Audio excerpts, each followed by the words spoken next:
So there's so many elements to that go into the mix for successful policy making.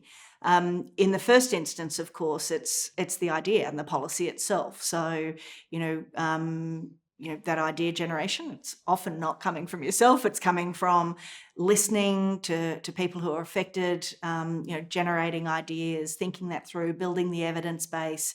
Making the arguments, pulling it together in a cohesive argument that provides that real evidence about why that's going to have impact and why it's important.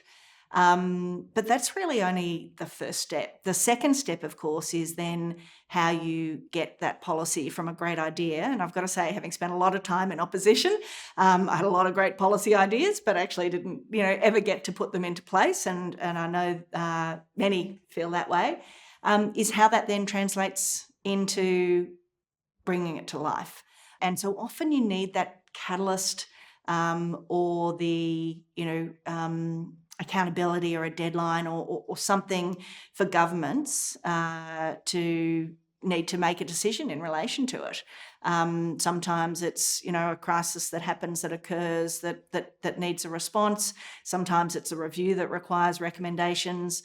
And elections are really critical times, especially that transition, working with both the government but also the opposition, who are often light on don't have a public sector to support them, light on support other than a very small group of staff. So you've got to also then find what's your avenue in to translating it from a policy to a commitment, and then working in the context of bringing that to life. How do you get cabinet agreement? How do you get funding for it? How do you get the parliament to pass it?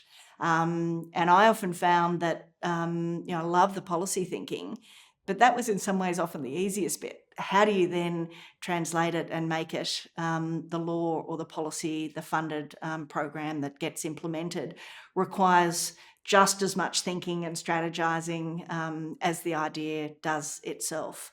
And then on the back end, of course, sort of breathe a sigh of relief, it's passed through the parliament. That's when the hard work begins to actually then make it a reality. And all the benefits that you've realised or planned for in the thinking and the evidence stage then need to be delivered and achieved in terms of its impact.